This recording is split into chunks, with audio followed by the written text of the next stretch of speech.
नमस्कार, हरियाणा न्यूज देख रहे हैं आप। मैं हूं आपके साथ केशव कुमार। एक बहुत ही बड़ा, बहुत ही गंभीर सवाल आज सभी के सामने है कि आखिरकार जब सोनिया गांधी से पूछताछ चल रही है तो सड़कों पर बवाल किस बात का चल रहा है, विरोध प्रदर्शन किस बात का चल रहा है।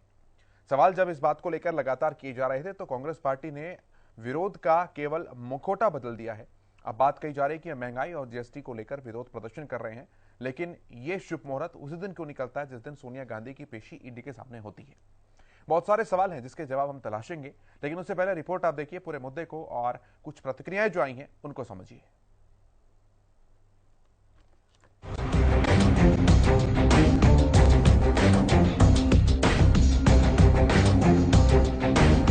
नेशनल हेराल्ड केस को लेकर कांग्रेस अध्यक्षा सोनिया गांधी से अब तक कुल 12 घंटों में 100 से अधिक सवाल पूछे जा चुके हैं। वहीं इस मामले में 150 से अधिक सवालों का सामना राहुल गांधी भी कर चुके हैं। रिपोर्ट के मुताबिक सोनिया गांधी से कथित तौर पर नेशनल हेराल्ड अखबार और यंग इंडिया प्राइवेट लिमिटेड के साथ उनकी संलिप्तता को लेकर सवाल पूछे गए। ईडी अब उनके बयान का राहुल गांधी के बयानों से मिलान करेगी, क्योंकि दोनों यंग इंडियन में बहुसंख्यक हितधारक हैं। इधर हरियाणा में जेजेपी प्रधान महासचिव दिग्विजय चौटाला ने उन पर चुटकी लेते हुए कहा कि अगर सोनिया गांधी ने कुछ गलत नहीं किया तो फिर ईडी के सामने उन्हें पेशी में परेशानी क्या है। जो बीज जिसने बोए हैं वो स्वयं काटेगा। कांग्रेस के समय पर हम इस बात को याद करें, अध्यक्ष को प्रमाण की आवश्यकता नहीं। कितना अत्याचार कांग्रेस के जमाने में हुआ, तो जो बीज उनने बोए हैं वो स्वयं काटेंगे। सोनिया गांधी अगर कहती हैं वो इटालियन नहीं है, हिंदुस्तानी हैं, तो फिर ईडी के सामने उनको फेस होने में क्या दिक्कत है। तो इस देश की नागरिक ना हो, अगर देश की नागरिक है तो देश के कानून के तहत बनी एक ऑर्गेनाइजेशन के सामने जाना चाहिए, उसको फेस करना चाहिए अगर वो निर्दोष है। हरियाणा सरकार में कैबिनेट मंत्री कंवरपाल गुर्जर ने भी सोनिया गांधी के इस मामले को लेकर बयान दिया। उन्होंने कहा कि कांग्रेस के लोगों को ये लगता है कि सोनिया गांधी संविधान से ऊपर है, इसकी जांच कर रही है। अब ये कांग्रेस को ऐसा लग रहा है कि श्रीमती सोनिया गांधी जो है वो इस देश के संविधान से भी ऊपर है, इस कानून से भी ऊपर है, इसलिए उससे कोई पूछताछ नहीं कर सकता, तो वो गलत है। तो इस प्रकार का जो व्यवहार है बिल्कुल गलत है। माननीय नरेंद्र मोदी जी की इतनी जांच हुई, इतना सारा कुछ है, और 9-9, 10-10 घंटे पूछताछ होती रही, और वो तो उस टाइम मुख्यमंत्री थे जब उनकी जांच हुई, लेकिन उन्होंने कभी इस बात पे इतराज नहीं किया। और आज आपके सामने है कि सारा का सारा दूध का दूध और पानी का पानी है। एक तरफ जहां सत्तारूढ़ पार्टियां इस मामले को लेकर खुलकर विरोध कर रही हैं, तो वहीं कांग्रेस नेताओं का प्रोटेस्ट और सत्याग्रह का सिलसिला भी लगातार चल रहा है। प्रदेश के अधिकांश जिलों में आज ये विरोध प्रदर्शन का सिलसिला भी जारी रहा, लेकिन अब देखना ये होगा कि आखिरकार मामले का निष्कर्ष किस रूप में निकल पाता है।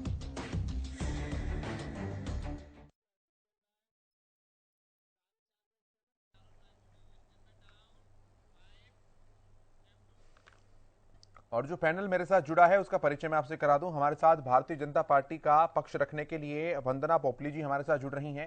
कांग्रेस पार्टी की तरफ से आज राकेश गर्ग साहब हमारे साथ हैं। विजेंद्र रेड्डू जी इंडियन नेशनल लोकदल के प्रवक्ता हमारे साथ हैं, और बतौर राजनीतिक विश्लेषक प्रोफेसर सुभाष सप्रा जी हमारे साथ हैं। बहुत स्वागत है आप सभी का। राकेश जी, पहला सवाल मैं आपसे ही करना चाहूंगा। सवाल आज आम लोग भी इस बात को पूछ रहे हैं कि भाई पूछताछ है, ठीक है, सही गलत एक तरफ है, लेकिन ये सड़कों पर बवाल, और वो भी शुभ मुहूर्त उसी दिन निकलता है जिस दिन सोनिया गांधी को ईडी में जाना होता है, पूछताछ होती है, तो ये किस लिए ऐसा है?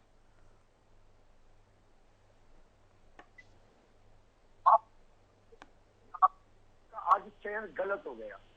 आज सड़कों पर बवाल नहीं हो रहा है, हम अपने अपने मुख्यालयों पर बैठकर सत्याग्रह कर रहे हैं। और मैं आपको थोड़ा और करेक्ट करता हूं, सत्याग्रह आजादी से पूर्व भी और आजादी के पश्चात भी, पहले अंग्रेजों को जगाने के लिए, भगाने के लिए, और आज इस गूंगी बहरी सरकार को सुनाने के लिए। हिंदुस्तान के अंदर लोकतांत्रिक व्यवस्था में सत्याग्रह ही एकमात्र ऐसा अहिंसा का मार्ग है जिस पर चलकर सरकार को समझाया जा सकता है या चेताया जा सकता है। आजादी से पूर्व जब अंग्रेज दमनकारी नीति अपनाते थे, हमारे ऊपर जुल्म करते थे, तब भी गांधी जी के नेतृत्व के अंदर कांग्रेस ने सत्याग्रह का मार्ग चुना था। उस वक्त भी अंग्रेजों को यह लगता था कि ये आंदोलनकारी हैं, ये देशद्रोही हैं, इनको फांसी दे देनी चाहिए, इनके ऊपर जुल्म कर देने चाहिए। लेकिन इस सत्याग्रह के मार्ग पर चलकर 15 अगस्त 1947 को वो दिन आया जब अंग्रेजों को भारत छोड़ने पर मजबूर होना पड़ा और देश आजाद हुआ। आज उसी गांधी के मार्गदर्शन पर चलते हुए, उसी गांधी का अनुसरण करते हुए, उसी परंपरा का पालन करते हुए आज कांग्रेस पार्टी सत्याग्रह का मार्ग अपना कर बैठी है। और जो ये शब्द आपने इस्तेमाल किया बवाल का, बवाल कांग्रेस का कार्यकर्ता नहीं काट रहा, बवाल भाजपा की सरकार के द्वारा जो पुलिस प्रशासन को आगे कर हमारे निहत्थे कांग्रेस कार्यकर्ताओं के ऊपर लठ बरसाए जा रहे हैं, पानी की बौछारें की जा रही है, उनको जबरन बालों से महिलाओं को घसीटकर उनको बसों में भरकर जेलों में डाला जा रहा है, उनको नजरबंद किया जा रहा है। आप अगर समझे केशव जी तो बवाल सरकार और प्रशासन द्वारा काटा जा रहा है। हम शांतिपूर्वक तरीके से अपनी बात रखना चाहते हैं तो सत्याग्रह के अंदर तो बोलने की भी आजादी नहीं होती, बिल्कुल मुंह पर पट्टी बांधकर हम लोग बैठना चाहते हैं, लेकिन सरकार को वो भी गवारा नहीं है। ये आपके प्रश्न का उत्तर था। अब दूसरा सवाल पूछे केशव जी। ठीक है गर्ग साहब, मैंने मान ली आपकी सारी की सारी बातें, महात्मा गांधी के साथ तुलना की, और महात्मा गांधी देश की एक ऐसी शख्सियत है जिनके मार्ग पर कोई नहीं चलना चाहता, केवल उनके सिद्धांतों को सब याद करता है। आप भी वैसा ही काम कर रहे हैं, मैं उसको कोई मना नहीं कर रहा हूं, लेकिन महात्मा गांधी का जो प्रोटेस्ट था वो उन लोगों के खिलाफ था जिससे आम भारतवासी नफरत करता था, यानी कि अंग्रेजी हुकूमत। आपका जो प्रोटेस्ट है वो उसके खिलाफ है जिसको कि देश के आम नागरिक ने चुनकर भेजा है, यानी कि भारतीय सरकार। दोनों की तुलना किसी भी सूरत में करना ठीक नहीं है, पहली बात। दूसरी बात, बवाल आप काटिए, सत्याग्रह आप करिए, विरोध प्रदर्शन आप करिए, कोई समस्या नहीं है। अगर आरोप आप ये लगा रहे हैं कि ईडी का दुरुपयोग सरकार कर रही है तो ये बात तो ईडी कहेगी ना। या तो आप बोलिए कि ईडी करप्ट है, ईडी भ्रष्ट है, ईडी के सारे भ्रष्टाचारी अधिकारी जो हैं वो भर्ती किए, हमारे कार्यकाल में भर्ती किए गए। और अगर आप संस्था के ऊपर सवाल नहीं लगाकर केवल एक अलग मुखौटा अपने सुविधा के अनुसार पहन रहे हैं तो फिर जनता समझ रही है कि केवल पॉलिटिकल हित साथ देने के लिए आप ये लोग प्रदर्शन किए जा रहे हैं इस तरह के। केशव जी अब अपने प्रश्न का उत्तर सुन लीजिए।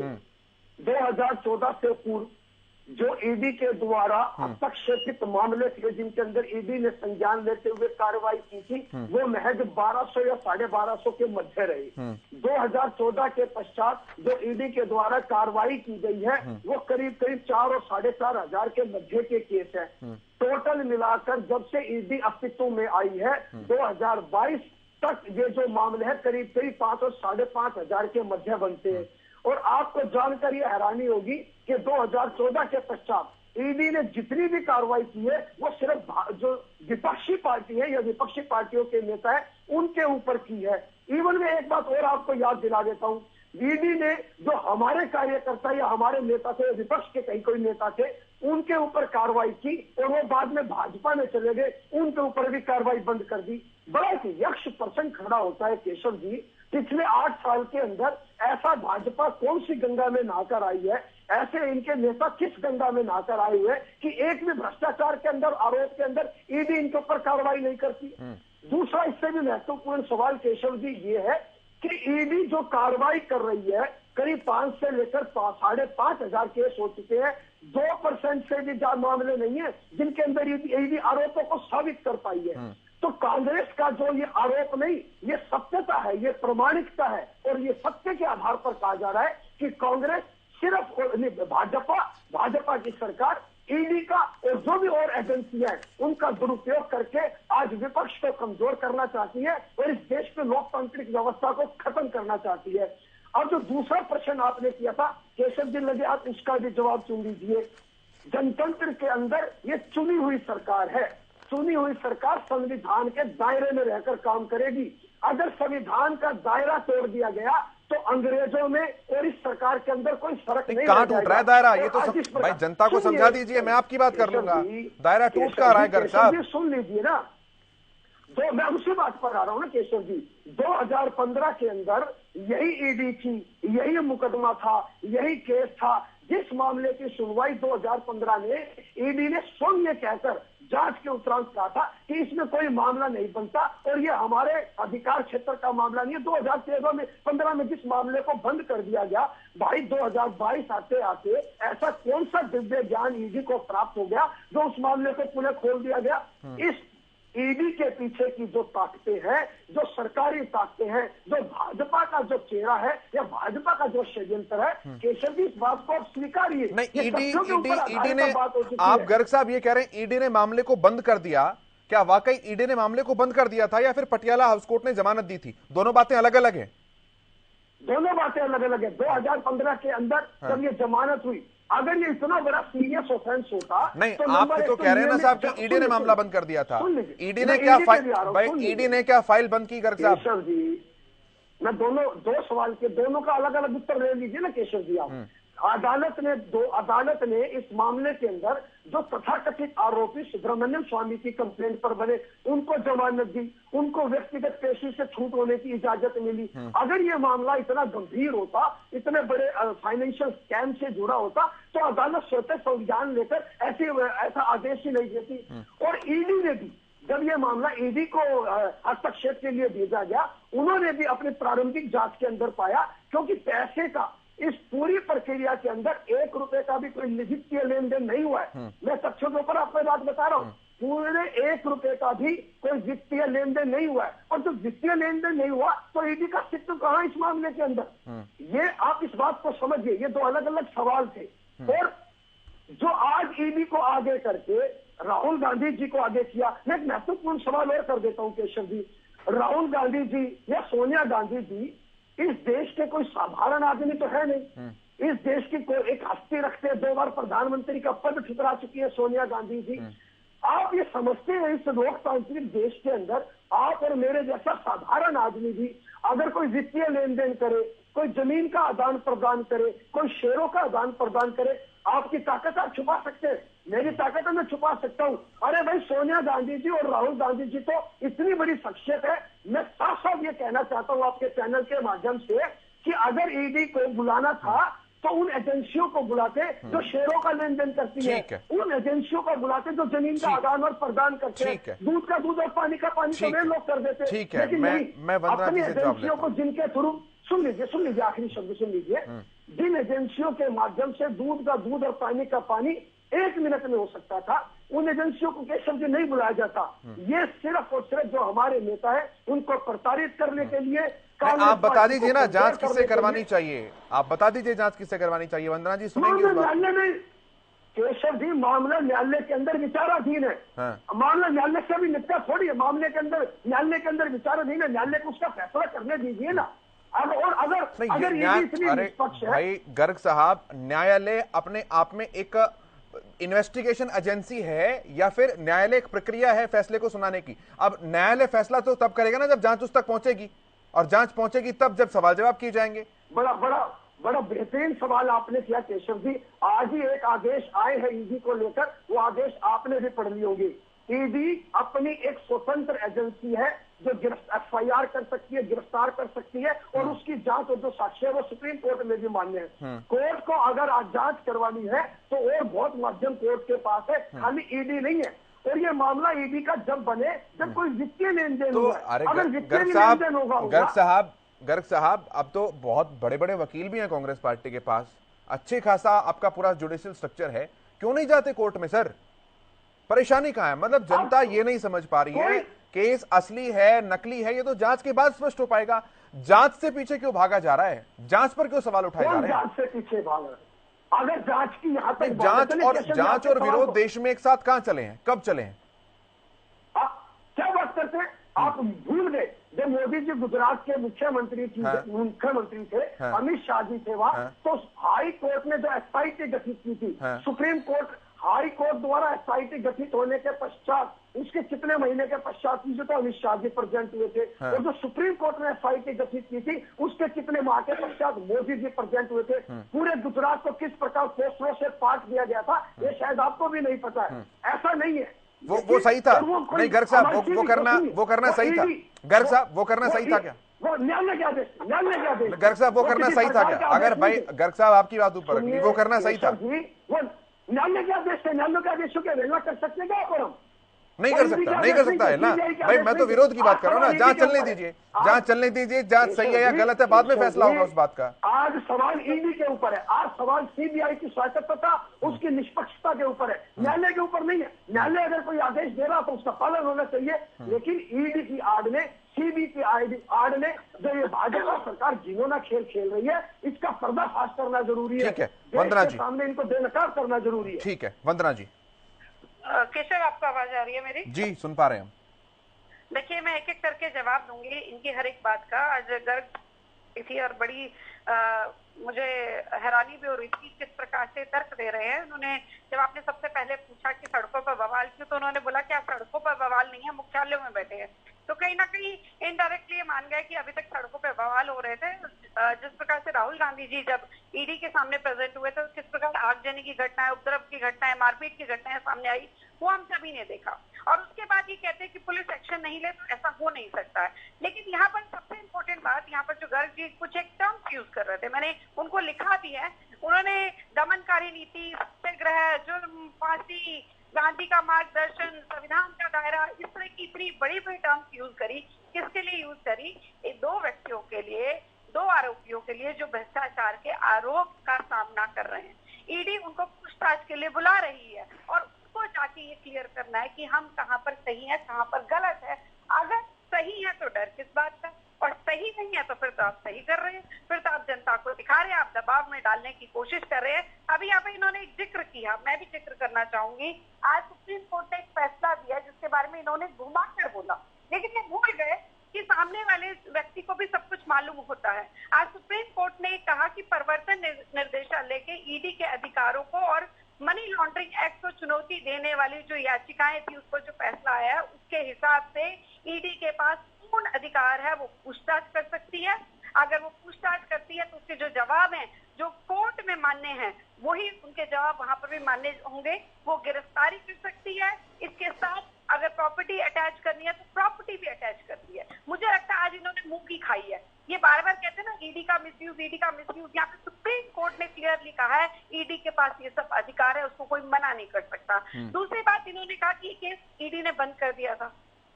कि ये केस नहीं बंद किया था, सुप्रीम कोर्ट ने कहा था इसकी जांच बंद नहीं हो सकती है। आप लोअर कोर्ट से लेकर सुप्रीम कोर्ट तक गए, इवन सुप्रीम कोर्ट ने यहाँ तक भी कहा कि अगर आप इसकी जांच बंद कराने के लिए मांग कर रहे हैं तो जरूर कहीं ना कहीं कुछ गड़बड़ है, इसको चेक करना जरूरी है। तो आप इसको यहाँ पर गलत, यहाँ पर जो मुझे है तथ्य देने की जरूरत नहीं है। यहाँ पर सुप्रीम कोर्ट ने कहा है कि जांच होनी चाहिए, और जांच से डरना क्यों?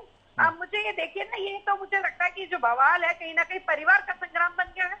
बेटा जाता है, भाई जाता है तो बहन सड़क पर आ जाती है, माँ जाती है तो बेटा आ जाता है, बहन जाएगी तो जीजा आ जाएगा, जीजा जाएगी तो कोई और आकर बैठ जाएगा। तो इनका जो दायरा है ना सिर्फ परिवार को लेकर है, परिवार को बचाने को लेकर है, इसके अलावा ये कुछ और नहीं जानते। आप देखिए कांग्रेस ही लगातार सड़कों पर यहाँ पर दिखाई देने, कभी आगजनी भी की गई, मारपीट भी की गई, उपद्रव भी किया गया, और किस लिए आ रहे हैं कि जांच की जा रही है। आपके पास बहुत बड़े बड़े वकील है ना, जाइए कोर्ट में, कहिए ईडी हमारे साथ गलत कर रही है, यहाँ पे आकर बोलने से क्या फायदा है। आपके जो वकील आधी रात को अगर कोर्ट को खुलवा सकते हैं और वहां जाकर ये बोल सकते हैं कि इस आतंकी को छोड़ दिया जाए या ये कर दिया जाए, तो आपके वकील कहाँ गए? बहुत बड़े बड़े वकील है ना आपके पास। मुझे इतना बता दीजिए कि ऐसी कौन सी एप्लीकेशन डाली गई है कि ईडी जो है वो गलत कर रही है। अब यहाँ पर जब आपके पास सच्चे नहीं होते ना, और आऊंगा मैं जवाब लूंगा, लेकिन एक एक बार सबके पास में हुआ हूँ। मुझे लगता है मेरा जवाब, मैं एक बार अपना जवाब पूरा कर दूं। ये जब आपके पास तथ्य नहीं होते हैं ना, तब आप कहीं ना कहीं प्रेशर में डालने की कोशिश करते हैं। ये जांच एजेंसियों को प्रेशर में डालने की कोशिश की जा रही है। आप एक बात बताइए, कह रहे शांति से बैठे, आपने पूरे के पूरे शहर को, कैपिटल को होस्टेज बना के रख दिया। क्यों? क्योंकि आपके नेता को जांच के लिए बुला लिया, क्यों ना बुलाए भाई। और आप कह रहे कि मामले बढ़ रहे हैं। आपने अभी यहाँ पर डेटा बताया कि 2014 से पहले इतने मामले थे, 2014 के बाद इतने मामले हैं। तो भाई जो उस समय सरकार में थे, जो आपने जो किया है वो केसेस आपके समय में चल रहे हैं ना। नेशनल हेराल्ड का केस कब हुआ था? 2012 में हुआ था ना, और कोर्ट के माध्यम से हुआ था। तो उस पर तो जांच तो चलेगी, जांच में समय भी लगेगा, और जिस प्रकार से उनको पूछताछ करनी होगी वो भी करेंगे। और मामले जो बढ़ रहे हैं ना, ये जितने हम खोद के जो आपने भ्रष्टाचार किए थे सारे निकाल रहे हैं, और आप ये कहते हैं कि पक्ष का कोई व्यक्ति क्यों नहीं, कोई नेता क्यों नहीं पकड़ा जा रहा। अरे आपके ऊपर से लेकर नीचे तक एक एक व्यक्ति भ्रष्टाचार में डूबा हुआ है। हमारे प्रधानमंत्री जी पर, हमारे मुख्यमंत्री जी पे तो प्रश्न नहीं लगा सकता। मुझे याद है, मैं विधानसभा में बैठी थी, आखिरी जनता सत्र का, किरण चौधरी जी और भूपेंद्र हुड्डा जी ने वहीं पर सबके सामने ये ऑन रिकॉर्ड है, उन्होंने कहा मुख्यमंत्री जी आप तो ईमानदार हैं। एक बार नहीं कई बार कहा। तो जो ईमानदार व्यक्ति है आप उसको प्रश्न लगाइए। हमारे साथ तो ऐसा हो रहा है। मैं जवाब लूंगा आपके सवालों के। जो भी करेगा गर्ग साहब ने उन्हें नोट किया होगा। मैं लेकिन एक एक बार पहला इनिशियल कमेंट सबसे ले लूं। मैं रेणु साहब के पास जा रहा हूं, फिर मैं सुभाष जी के पास आता हूं जल्दी से। रेणु साहब रखिए अपनी बात। क्या इस तरह का व्यवहार एक देश की सबसे पुरानी पार्टी के द्वारा सही है, गलत है, बताइए। हाँ, देखिए Keshav ji, Indian national Congress party की स्थापना इनिशियली स्थापना 1885 में हुई थी, जिसको लगभग 137 वर्ष गुजर चुके हैं। इतनी पुरानी पार्टी, और मैं ये भी मानता हूं कि भारत की आजादी के लिए कांग्रेस पार्टी ने बड़ा अच्छा योगदान दिया था। लेकिन वो जो कांग्रेस हुआ करती थी, वो जो देशभक्त कांग्रेस जिसको हम माना करते थे, आज उसका संपूर्ण रूप बदल चुका है। वो कांग्रेस आज वो कांग्रेस नहीं है जो देश हम कहते हैं कि देशभक्त हो सकती है, बिल्कुल भी नहीं है। जिस प्रकार से हिंदुस्तान का कॉन्स्टिट्यूशन कहता है, under constitution of India ED department की स्थापना की गई है, और उसका कार्य ये है, कहीं भी उनको मनी लॉन्ड्रिंग के केस मिलते हैं या कुछ ऐसे केसेज हैं जिनको ईडी से पैसों के लेन देन के संबंध में, चाहे आय से अधिक संपत्ति है, चाहे मनी लॉन्ड्रिंग है, उसकी जांच ईडी के द्वारा करवाई जाती है भारतीय संविधान के तहत। और जब एक ये है कि भाई ये नेशनल हेराल्ड कंपनी होती थी, उसकी बाद में यंग इंडिया 2000 में बनी, और उसकी प्रॉपर्टी का ट्रांसफर हुआ यंग इंडिया कंपनी को, जिसके सबसे बड़े शेयरधारक माननीय सोनिया गांधी जी और माननीय राहुल गांधी जी हैं। इसके ऊपर भारत सरकार को शक होता है कि भाई ये गलत पैसा ट्रांसफर हुआ, और उसके ऊपर एक केस दर्ज होता है, और केस की फिर इंक्वायरी की जाती है। जब इस तरह के किसी भी देश की सरकार को या न्यायालय को या किसी एजेंसी को ये संदेह होता है कि ये पैसा गलत तरीके से ट्रांसफर हुआ है, वो उसकी जांच करना चाहते हैं, तो उस संबंधित व्यक्ति को जांच से क्यों ऐतराज है? मैं मानता हूं ये बिल्कुल गलत है। इनको जांच में पूर्ण रूप से अच्छे तरीके से जांच में भी हिस्सा लेना चाहिए, और जो सवाल उनसे रखे जाते हैं उनका आंसर उनको देना चाहिए। कहीं न कहीं केशव जी, कांग्रेस पार्टी ने, इसमें कोई संदेह नहीं, इनके सीनियर लीडर हैं और उनके ऊपर कोई इंक्वायरी बैठती है तो वर्कर हैं। अभी प्रवक्ता राकेश जी को मैं सुन रहा था, बहुत ही ज्यादा गुस्से में आए हुए थे, जैसे बात कर रहे थे बहुत बड़ी बड़ी, लेकिन इनका फर्ज बनता है ये अपने नेता के लिए करेंगे। लेकिन लोकतंत्र में ये गलत फर्ज है, इनको खुद गाइड करना चाहिए कि आप जाइए और इसमें आप इंक्वायरी कीजिए।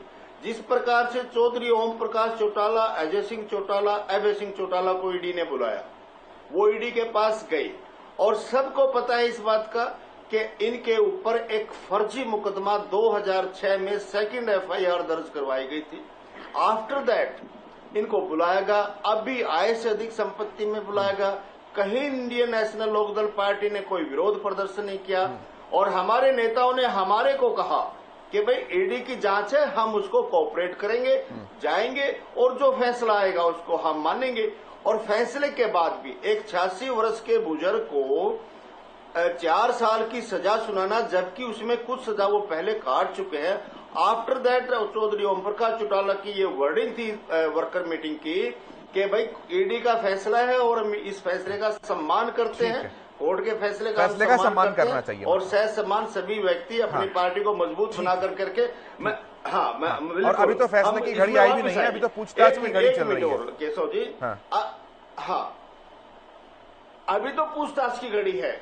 एक और अभी ये कहते हैं कि 2015 में कोर्ट ने इस मामले को बंद कर दिया गया था।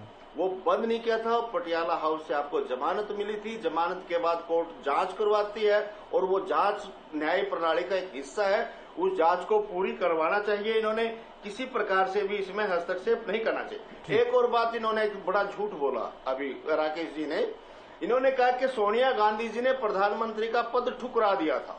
नहीं, बिल्कुल हम इस बात को बिल्कुल नहीं मानते हैं।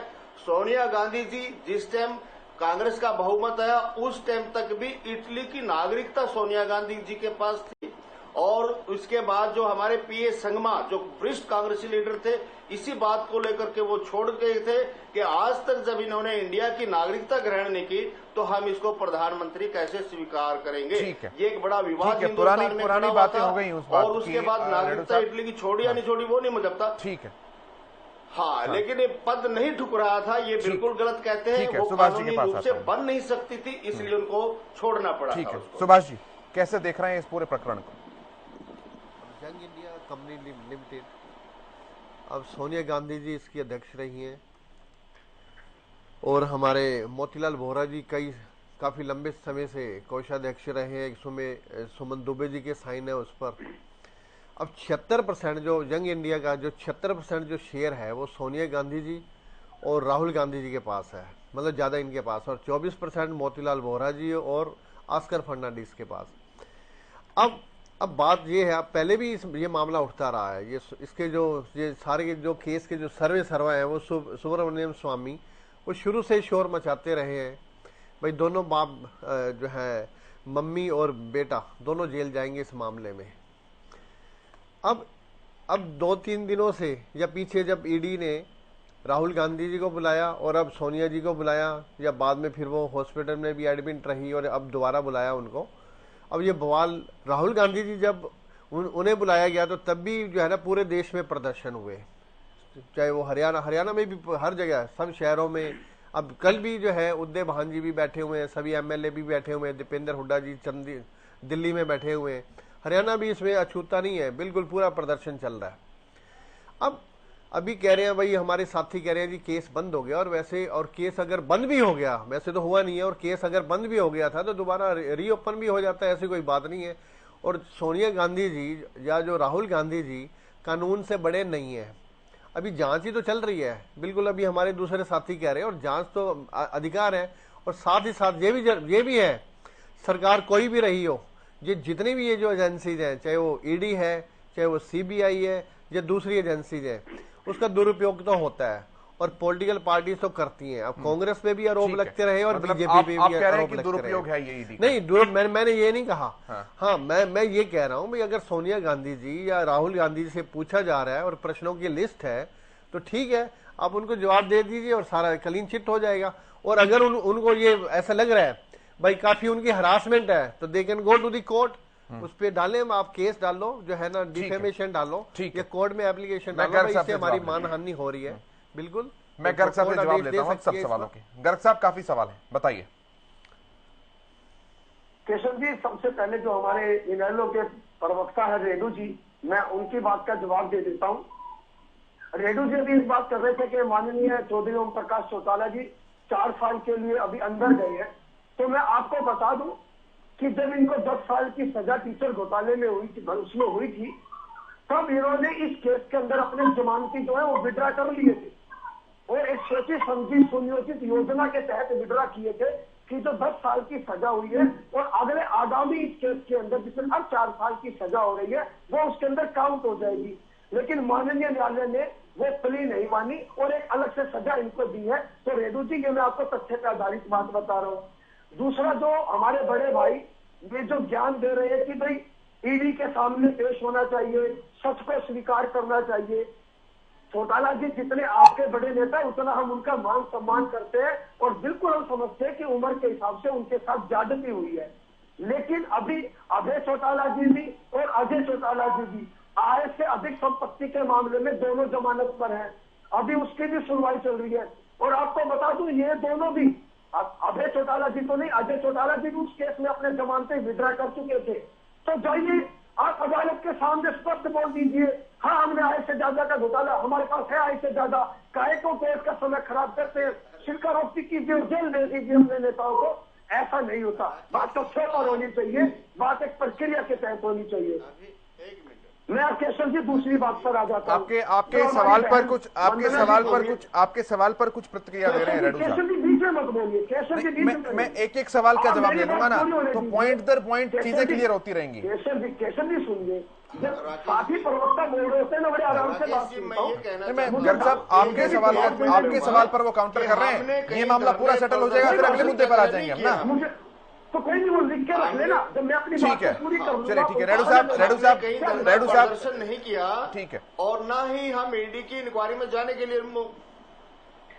आप केशव जी मेरी बात को पूरी, ठीक है रेणु साहब, आप नोट कर लीजिए, मैं आपकी बारी में आ जाऊंगा आपके पास। हाँ, गर्ग साहब, आप एक डेकोरम रखिए, जब मैं बीच में नहीं बोलता तो मैं उम्मीद करता हूँ मेरे बीच में भी कोई ना बोले। अब हमारी बहन भाजपा की प्रवक्ता वंदना जी बोल रही है, आतंकवादियों के लिए रात को पोल खुल जाती है। इनको पता है अभी आतंकवादी जो उदयपुर के अंदर एक दर्जी की गला घोंटकर हत्या कर दी जाती है, वो जो आतंकवादी निकलते हैं उनका भाजपा के साथ क्या संबंध है? जम्मू के अंदर लश्कर तैयबा के जो आतंकवादी अमरनाथ यात्रा के ऊपर हमला करने की योजना बनाए पकड़े जाते हैं, उनका भाजपा के साथ क्या संबंध है? देवेंद्र डीएसपी जो हथियारों को सप्लाई कर रहा था, उसके जो साथी वहां पकड़े जाते हैं, उसका भाजपा के साथ क्या संबंध है? आप आतंकवाद पे भाजपा को बोलने का कोई अधिकार नहीं है, क्योंकि ये बहुत तथ्यों के साथ प्रमाणित हुआ है कि देश के अंदर जो ताजा ये खून खराबे की घटनाएं हुई है, उनके अंदर भाजपा कार्यकर्ताओं का हाथ मिला है। दूसरी बात, हमारी बहन जी भ्रष्टाचार को लेकर बड़ी बड़ी बातें कर रही थी। खट्टर जी की, हमारे हुड्डा साहब ने कहा कि खट्टर जी तो ईमानदार है। ये वही खट्टर जी है, वंदना जी, जो विधानसभा में क्या जब सरकार में आए तो खुलेआम चैलेंज करते थे कि हमारी सरकार आएगी तो हुड्डा जी को इस जेल में भेज देंगे, हुड्डा जी को उस जेल में भेज देंगे। विधानसभा के अंदर भूपेंद्र सिंह हुड्डा जी ने मनोहर लाल खट्टर जी को चैलेंज करके कहा था कि क्या जेल में ले चलेंगे, जेल में ले चलेंगे, बताइए किस जेल में लेकर चलना है।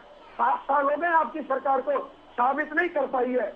अब मैं एक अंतिम बात पे आ जाता हूं केशव जी, अगर जो भ्रष्टाचार के आरोप भाजपा की केंद्र सरकार और हरियाणा की प्रदेश सरकार दोनों मिलकर हमारे रॉबर्ट वाड्रा जी से लेकर और चौधरी भूपेंद्र सिंह हुड्डा जी तक पर समय समय पर भ्रष्टाचार के अनेक आरोप लगाते आए हैं, और सिर्फ कांग्रेस की नहीं, ये अन्य और जो हमारी विपक्षी पार्टियां उन पर भी लाते हैं। सिर्फ वंदना जी और भाजपा ये बताए कितने भ्रष्टाचारी जेल के अंदर है, सिर्फ ये बताए कितना भ्रष्टाचारियों को ये बाय द लॉ कोर्ट की सलाखों के पीछे भेज चुके हैं। सिर्फ भ्रष्टाचार के आरोप लगाते हैं, ईडी का दुरुपयोग करते हैं, फिर उनको भाजपा में शामिल कराते हैं, उनको पाक साफ होने का सर्टिफिकेट दे देते हैं। 2G स्पेक्ट्रम में घोटाले की आठ इस प्रदेश में, इस देश में सबने सुनी थी। बाद में क्या हुआ केशव जी, क्या निकला? एक सो कॉल्ड घोटाला जिसको देखकर मीडिया, विपक्ष, सारा हिंदुस्तान, सारी जनता को भाजपा ने बरगलाने का काम किया। लेकिन जब उसकी निष्पक्ष जांच हुई, जब फैसला आया, तो 2G घोटाले से क्या निकला? सारा फ्रॉड निकला। भाजपा जो गेम आज संवैधानिक संस्थाओं को करके खेल रही है, ये इस देश के अंदर चलिए मैं जवाब लेता हूं, को जन्म देगा, इस देश के संवैधानिक ढांचे पर चोट करने का मैं जवाब लेता हूं। और मैं आखिरी बात, केशव जी आखिरी लाइन और सुन लीजिए। अगर इनको ये लगता है कि सोनिया जी ने भ्रष्टाचार किया है, इनको लगता है राहुल जी ने भ्रष्टाचार किया है, 5 दिन कंटिन्यू बुलाया था ईडी ने, अगर इतने तथ्य थे तो गिरफ्तार करके दिखाते सोनिया गांधी जी को, गिरफ्तार करके दिखाते राहुल गांधी जी को। सिर्फ और सिर्फ गर्ग साहब, अगर कल को गिरफ्तारी हो गई तो आप फिर मानेंगे इस बात को कि हाँ तथ्यों के आधार पर ही गिरफ्तारी हुई है? केशव जी, जो बात कल होनी है उसका फैसला आज मत कीजिए। नहीं, फैसला नहीं कर रहा, मैं संभावनाएं पूछ रहा हूं सर। सुनिए, मैं कैलकुलेशंस पूछ रहा हूं। ये चुनावी भाषण होते हैं गर्ग साहब कि क्यों नहीं किया गिरफ्तार, क्यों नहीं किया गिरफ्तार। कल को अगर कार्रवाई होती है तो आप स्वागत करेंगे? केशव जी, मेरी चाची के मुंह होती तो मैं उसको चाचा बोलता, ऐसी बातें मत कीजिए। नहीं, चाचा चाची की मुंह की बात नहीं है सर, प्रेडिक्शन और कैलकुलेशन में फर्क होता है। आप प्रेडिक्शन और कैलकुलेशन का फर्क समझिए। कैसे जो प्रेडिक्शन पे आ जाते हैं, मैं भविष्यवाणी थोड़ी ना कर रहा हूँ, संविधान पढ़िए, मैं जांच के आधार पर बात कर रहा हूँ। भविष्यवाणी कीजिए, मैं आपके सवाल का उत्तर देता हूँ। आप एजेएल का संविधान पढ़िए, आप यंग इंडिया लिमिटेड का संविधान पढ़िए, आप नेशनल हेराल्ड का पढ़िए। ये एक नॉन प्रॉफिट ऑर्गेनाइजेशन थी यंग इंडिया लिमिटेड, कहीं कोई लेन देन जो एजेएल के नाम है, ना भूमि ट्रांसफर हो सकती, ना भूमि का कोई और किसी मामले के अंदर उपयोग हो सकता। हाई कोर्ट ने जो बहादुर शाह जफर मार्ग के ऊपर जमीन आवंटित की गई थी, उसका आवंटन ये कहकर रद्द कर दिया गया था, क्योंकि अभी यहाँ प्रकाशन नहीं हो रहा, इसीलिए आवंटन रद्द किया जाता है, क्योंकि माननीय सुप्रीम कोर्ट ने बहाल कर दिया था। तो इन तीनों का जो संविधान है उसके अंदर ना वित्तीय लेन देन का कहीं जिक्र है और ना ट्रांसफर ऑफ लैंड का कहीं जिक्र है। ये एक हाइपोथिकेटेड और सो कॉल्ड स्कैम बनाया जा रहा है। ये तो अरे साहब, ये बात तो ईडी को समझाई जाएगी ना, दूध का दूध और पानी का पानी। ये बात ईडी को समझा दीजिए आसानी से, ईडी समझदार लोग बैठे हैं वहां पर, समझ लेंगे वो। कोई बात नहीं, परेशानी किस बात की? किसी चीज की परेशानी नहीं है। हमने कब कहा कि हमें परेशानी है? हमने कहा पूछताछ की। अरे भाई, आप इतने पूछताछ रखते हैं, 5 दिन के अंदर आपने अभी बोला 100 से ज्यादा सवाल पूछे गए हैं, आपको 100 से ज्यादा सवाल पूछे गए हैं। 5 मिनट की निचोड़ के बाद एक ईडी की प्रेस कॉन्फ्रेंस करवा दीजिए, एक ईडी का बयान जारी करवा दीजिए, हमें राहुल गांधी से पूछताछ की और हमें ये मिला। आप कैसे भी खेल के पीछे का खेल को समझिए, जो नजर आ रहा है ठीक है, खेल गर्ग वो साहब। नहीं है, खेल कहीं और से खेला जा रहा ठीक है, है। गर्ग साहब। और इसके पीछे मैं तथ्य के गर्ग साथ साहब, कह रहा हूं नहीं- कि पूर्ण रूप से नहीं, भाजपा वो सरकार खेल जिम्मेदार है। खेल तो सत्ता पक्ष और विपक्ष को हमेशा लगता ही है सर। किसी भी दल के पास एक ऐसा चश्मा नहीं जिससे कि दोनों शीशे साफ देख पाते हो। आप अपना नहीं देख पाएंगे, वो अपना नहीं देख पाएंगे। मैं वंदना जी से जवाब लेता हूं हालांकि इस बात का। वंदना जी बताइए। देखिए गर्ग जी, पानी वानी पी लीजिए और मेरी बात का जवाब आप जरा ध्यान से सुनिएगा। सबसे पहले आप कह रहे हैं कि जो कल होनी है बात, अभी आपने खुद ही बोला, तो मैं भी वही कहूंगी कि जो गिरफ्तारी है जो कल होनी है, आज की पूछते हो, कल ही होगी और बहुत जल्दी होगी, आपके सामने ही होगी। एक प्रश्न पूछना चाहूंगी आपसे। इंदिरा गांधी जी की जब हत्या हुई थी, सबके सामने हुई थी, आरोपी भी सबके सामने थे, 1984 में हुई थी, और उसके बाद आपके ही जो कांग्रेस की सरकार थी, राजीव गांधी जी, उनके बेटे की सरकार थी, उसके बावजूद भी उन दोनों आरोपियों को सजा कब हुई, क्या बता पाएंगे? नहीं ध्यान होगा आपको।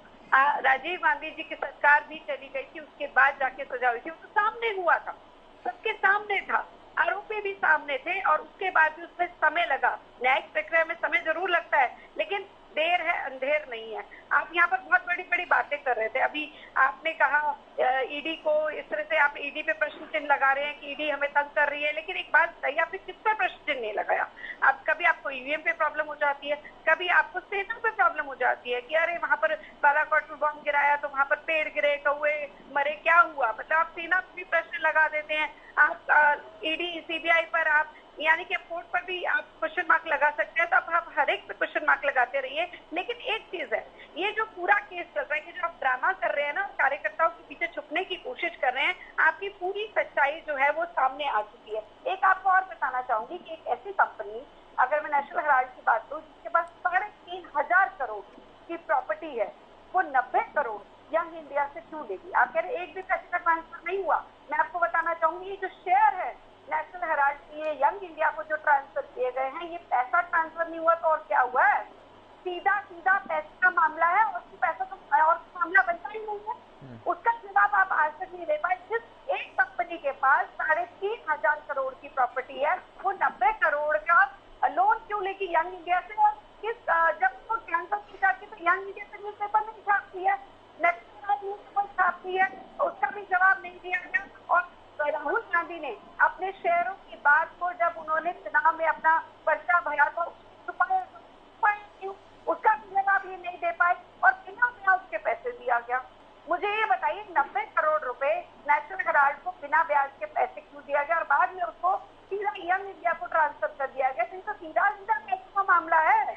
और ये आपकी पार्टी के साथ जो यहाँ पे गद्दारी की गई है, उनके साथ विश्वासघात किया गया, उनका पैसा था। ये जो पब्लिक मनी नहीं है, सरकार का पैसा नहीं है, लेकिन यहाँ पर आप फिर भी कार्यकर्ता जो है अपने नेता के पीछे खड़े, नहीं मालूम है कि उनके नेता क्या कर रहे हैं। मुझे लगता है यहाँ पर आपको भी देखने की आवश्यकता है कि आप यहाँ पर बार बार कह रहे हैं कि पैसे का मामला नहीं है। मैं तो उसको बता रही हूँ, सीधा सीधा यहाँ पर पैसे का मामला रही है। सत्याग्रह की बात कर रहे हैं ना, ये नकली गांधियों का नकली सत्याग्रह है। वो सत्याग्रह अलग था, वो देश को आजादी दिलाने के लिए सत्याग्रह था। यहाँ पर भ्रष्टाचारियों को छुपाने का सत्याग्रह करता है। कृपया करके अपने गरिमा क्या कर रहे हैं। और एक चीज और, आज यहाँ पर अभी आप हुड्डा साहब की बात कर रहे थे, आपने अब कहा कि हुड्डा साहब ने कहा कि मुझे जेल में डाल दीजिए, जरूरत पड़ी जब समय आएगा वो जरूर जाएंगे, हमारी न्यायिक व्यवस्था पर हमें भी विश्वास है। लेकिन एक चीज जरूर है कि मैं केशव की एक कहानी सुनाना चाहूंगी, आपको बताना चाहूंगी। राजा था, राजा ने अपनी उसकी जान तोते में थी, तो वो कहीं ना कहीं तोते बहुत संभाल कर अच्छे से रखता था, क्योंकि पता था कि तोता गया तो राजा भी गया। तो जिस तरह से हुड्डा जी को किस प्रकार से आगे बढ़ाया जा रहा है, उनकी हर एक गलती को इग्नोर किया जा रहा है, तो ये जो आप रॉबर्ट वाड्रा जी का नाम ले रहे हैं ना, तो राजा तोता की कहानी यहीं पर सेट होती है। चलिए, आज तो हम नेशनल हेराल्ड की बात करें, सोनिया गांधी की बात करें, वो भी जल्दी आएगा, सामने आएगा। मैं जवाब देता हूँ गर्ग साहब। गर्ग साहब, मैं आऊंगा आपके पास, लेकिन एक साहब प्लीज, मैं एक बार रेडू साहब के पास आ रहा हूँ, उनकी बारी बीच में मुझे मिस हो गई। हाँ। एक लाइन और ऐड करना चाहूंगी, सिर्फ एक लाइन जी। मैं आपको बताना चाहूंगी कि बिना डॉक्यूमेंट्री प्रूफ के ईडी एक सेकंड के लिए, 1 मिनट के लिए भी क्वेश्चन नहीं पूछ सकती है। हाँ। आप जो बार बार बोल रहे हैं ना ईडी का दुरुपयोग, 9 घंटे बिठाना और पूछताछ करना बिना डॉक्यूमेंट्री प्रूफ के 1 मिनट के लिए नहीं बिठा सकती है। 9 घंटे बिठाकर पूछा जा रहा है, तो ये देश की जनता सब जानती है। ठीक है, रेडू साहब के पास आता हूँ, फिर मैं आता हूँ आपके पास। गर्ग साहब, रेडू साहब रखिए अपनी बात। श्री गर्ग साहब ने एक बात उठाई थी कि चौटाला साहब ने अपने गवाहों को रुकवा दिया, गवाही नहीं दी और इस प्रकार से इस तरह की कई बातें इन्होंने कही जो मैं समझ पाया। लेकिन मुद्दा ये है कि जब ईडी ने उनको बुलाया, चाहे उनको सजा सुनाई गई, चौटाला साहब जी की एक ही बात हुआ करती थी कि भाई कोई भी साथी भड़के ना, कोई भी साथी किसी प्रकार का गलत स्टेटमेंट ना दे। हम संविधान को मानने वाले हैं, संविधान का सम्मान करने वाले हैं। संविधान ने जो फैसला सुनाया हमें मान्य है और उसका संविधान का सम्मान करते हुए हम इसको पूरा करने का काम करेंगे। चौधरी ओम प्रकाश चौटाला जी ने 10 साल की सजा तिहाड़ जेल के अंदर इस उम्र में बिताने का काम किया और जो ही बाहर निकले तुरंत उनको फिर दोबारा से भी सजा सुनाने का काम किया। तो उसको भी हमने शहर से स्वीकार किया कि अदालत का फैसला हम मानते।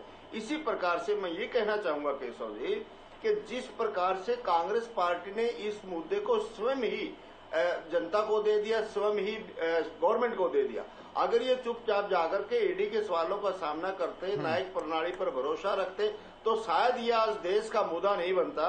और जो बातें पब्लिक को की जानकारी में नहीं थी वो सारी की सारी पब्लिक में जानकारी पहुंचवा करके इन्होंने स्वयं ही अपने नेताओं को दोषी बनवाने का काम किया है। इसमें पीएमएलए एक्ट लगता है नहीं लगता है, ये जांच होगी, जांच के बाद ईडी अपनी रिपोर्ट सौंपेगी, फिर फैसला आएगा, तब कहीं कुछ बात होती। लेकिन आज ही इन्होंने सब कुछ कर दिया। और दूसरी बात ये कहते हैं जेल हो करके गिरफ्तार करके दिखाइए। भैया अभी तो ईडी की इंक्वायरी चल रही है, पहले इंक्वायरी कंप्लीट होने दीजिए, उसके बाद फिर इसका फैसला आएगा, जांच सौंपी जाएगी, फिर फैसला आएगा, क्या होगा वो भविष्य के गर्भ में। लेकिन जिस प्रकार से आप डरे हुए हो उससे साफ लगता है कि कहीं ना कहीं दाल में काला है और नमक दाल में काला है और जरूर कहीं ना कहीं फंसे हुए हैं। जब आप एक 90 करोड़ के बदले में 5000 करोड़ की प्रॉपर्टी ट्रांसफर की जाती है तो वो ईडी फैसला करेगी इसमें मनी लॉन्ड्रिंग है कि नहीं है। आप उसके ऊपर छोड़िए और उसके ऊपर भरोसा करें। मैं जवाब लेता हूँ। गर्ग साहब रखिए अपनी बात। केशव जी, ये हमारी बहन हमें पानी पीने की सलाह दे रही थी। मुझे लगता है कि इनको आप चाय या जूस ऑफर कर लीजिए, क्योंकि बड़ी जोश के अंदर बोलते हैं तो कई बार तथ्यों से भी भटक जाते हैं और भाषा से भी भटक जाते हैं। चलिए कोई बात नहीं। ये जो एजेंसियों की उपयोग और दुरुपयोग की बातें कर रही है और हमारे नेताओं का नाम ले रही है, इनको याद दिलाना कि जो आज उत्तर प्रदेश के यशस्वी मुख्यमंत्री जी हैं योगी जी, पार्लियामेंट के अंदर इसी प्रशासन के सितम को लेकर फूट फूट कर रोए थे। पूरे देश ने देखा था।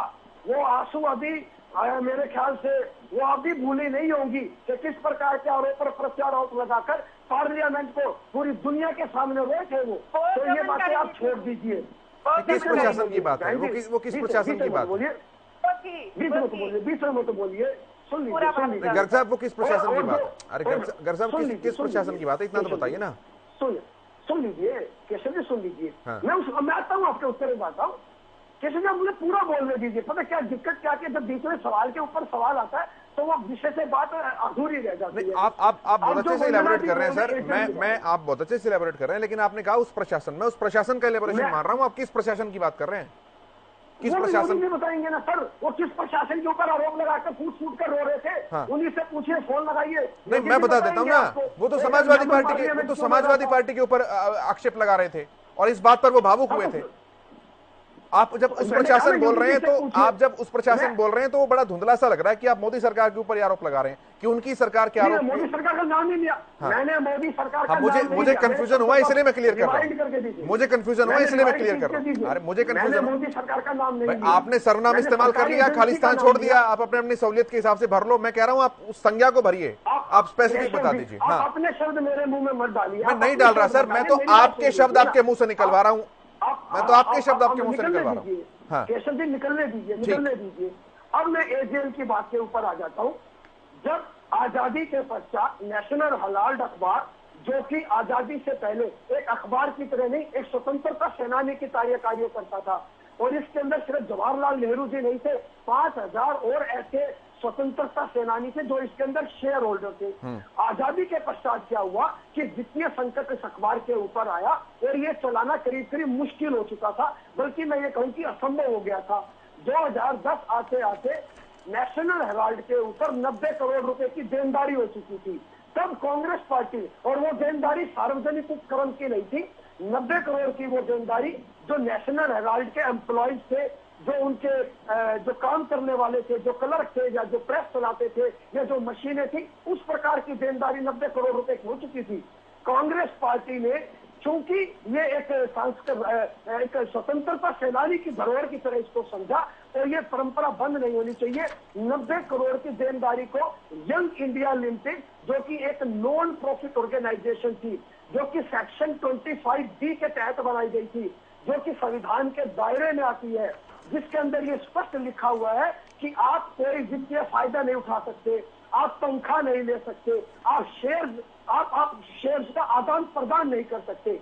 तो वो 90 करोड़ की देनदारी यंग इंडिया लिमिटेड के माध्यम से कांग्रेस पार्टी ने ओन की। 50 लाख रुपए की पहली किस्त दी गई और उसके पश्चात धीरे धीरे चेक के माध्यम से जो नेशनल हेराल्ड की 90 करोड़ की देनदारी थी, वो कांग्रेस पार्टी ने यंग इंडिया लिमिटेड के माध्यम से उतारी। जो ये हमारी बहन और भाई, ये जो इनेलो के प्रवक्ता 5,000 करोड़ रुपए बोल रहे, इनको दोनों को केशव जी खुद भी नहीं पता ये 5,000 करोड़ में जीरो कितनी होंगी और ये 5,000 करोड़ का यह मतलब क्या है। मैं आपको बता देता हूँ मतलब क्या है। इनके आरोप ये है कि जो संपत्ति करीब 1962-63 में 1962-63 के अंदर है, करीब 1 एकड़ से भी कम जमीन बहादुर शाह जफर मार्ग के ऊपर सबसे पहले यह नेशनल हेराल्ड को दी गई थी। उसके बाद और जमीन का जो आवंटन हुआ, वो जमीन की ये वैल्यू निकाल कर कह रहे हैं कि 50 लाख रुपए दिए और वो जमीन अपने नाम करवा ली। अरे भाई, सीधा सरल सा उत्तर है कि आप रजिस्ट्री विभाग में जाइए, राजस्व विभाग में जाइए, आपको वो पता लग जाएगा वो जमीन आज किसके नाम है। सोनिया गांधी, राहुल गांधी से पूछने की जरूरत ही नहीं पड़ेगी आपको। लेकिन नहीं, अपने तथ्य नहीं खंगालने, अपनी बात को नहीं स्वीकारना, ईडी को सामने करके 100 सवालों की लिस्ट बनाते हैं। 150 सवालों की लिस्ट बनाकर बैठ जाएंगे और ये सवाल कहाँ से आते हैं ये हम भी समझते हैं। कोई बात नहीं केशव जी, आज सत्ता के अहंकार में ये लोग चूर है, देश देख रहा है, सत्ता स्थायी नहीं होती। इस प्रकार के संवैधानिक गर्ग साहब, मेरे एक दो कंफ्यूजन है, मैं चाहूंगा कि आप उन्हें दूर करें। आपके पास बड़ी डिटेल जानकारी है। मैं लिटरली आपसे ये पूछना चाह रहा हूं कि जब 2008 के बाद एजीएल कंपनी जो है वो कंस्ट्रक्शन में आ गई थी, दूसरे व्यवसायों में आ गई थी, तो उसे कांग्रेस पार्टी ने लोन दिया, तो क्यों दिया? एजीएल में आपको आवाज आ रही है केशव जी? हाँ, सुन पा रहे हैं सर। 2011 के बाद जब इसका पेपर का संस्करण बंद हो गया था, ये भी कांग्रेस ही थी जिन्होंने इसका डिजिटल वर्जन को लॉन्च किया। और कहीं भी एजेएल, मैं फिर उसी बात को रिपीट कर रहा हूं, एजेएल और नेशनल हेराल्ड और उसके बाद यंग इंडिया लिमिटेड, यही विषय इस सारे लेन देन के अंदर कांग्रेस पार्टी ने यंग इंडिया लिमिटेड के माध्यम से सिर्फ देनदारियां उतारी है, अपने नाम कुछ नहीं किया। नहीं, ये 2008 की बात है ना। एजीएल कंपनी कंस्ट्रक्शन दूसरे व्यवसायों में आ गई थी और फिर उसके बाद लोन दिया गया था। तो जब पत्रकारिता की बात है जिसके 5,000 शेयर होल्डर थे, तो प्रशांत भूषण ये बात क्यों कह रहे हैं, जस्टिस काटजू ये बात क्यों कह रहे हैं कि हम शेयर होल्डर्स थे और हमें भनक तक नहीं लगी इस ट्रांसफॉर्मेशन की? वो तो भाजपा के नहीं है लोग। देखिए, अब वो क्या कह रहे हैं, इस प्रश्न का उत्तर तो मैं आपको नहीं दे सकता कि वो क्या कह रहे हैं, क्यों कह रहे हैं। लेकिन नहीं, वो मैं बता देता हूं ना क्या कह रहे हैं। वो ये कह रहे हैं कि हमें जानकारी नहीं थी शेयर होल्डर्स होने के बावजूद भी कि शेयर ट्रांसफॉर्म कैसे किए गए, किसके पास किए गए। मैं उसी बात के तो कह रहा हूं केशव जी, आप फिर उसी बात पर आगे। अगर शेयर से ट्रांसफर हुए हैं, जब यंग इंडिया लिमिटेड बनाई गई, अभी जो आपके पत्रकार साथी बैठे हुए हैं, 38% की साझेदारी सोनिया जी की और राहुल जी की थी, और जो 24% थी वो जो और हमारे जो कांग्रेस के नेता थे उनकी हिस्सेदारी थी। अगर वो हिस्सेदारी बढ़ी है तो आप मुझे बताइए, शेयर्स का आदान प्रदान हुआ है तो वो मुझे बताइए। ये तो बंद कर दिया गया था, इसको तो दोबारा चलाने के लिए उसको देनदारियां उतारी गई है। इसके अंदर कोई वित्तीय लेन देन नहीं हुआ केशव जी। और प्रशांत भूषण जी वो क्या कह रहे हैं, मुझे लगता है उसका जवाब होने से ज्यादा बेहतर आपको ले लेना चाहिए। नहीं, वित्त का लेन देन कैसे होगा सर? कंपनी का जब ट्रांसफॉर्मेशन हो रहा है तो सीधी सी बात है कि कंपनी का जितना भी अर्थ होगा, जो इकोनॉमी होगी, वो अपने आप ट्रांसफर होगी। अब मैं कह दूं मैंने रोटी का काम क्या केशव जी है? ईडी का काम क्या है केशव जी? ईडी का काम तो मुझसे बेहतर आप जानते हैं। मैं तो इतना जानता हूं सरकार की। आप बताइए ना, आप वैसे इतने सवाल करें, ईडी का क्या काम है? ईडी क्या काम गर्ग साहब, आज सवाल पूछने की जिम्मेदारी मेरी है, जवाब देने के लिए आप बैठे हैं। मैं आपकी बात से सहमत हो जाता हूँ कि सवाल पूछने की आपकी जिम्मेवारी है। आप अगर आपको सवाल पसंद नहीं आ रहा, मैं सवाल बदल दूंगा, मुझे कोई परेशानी नहीं है। अरे नहीं केशव जी, आपके पास स्किप का भी ऑप्शन है, लेकिन आप बता दीजिए केशव जी मुझे आपका सवाल पसंद नहीं है।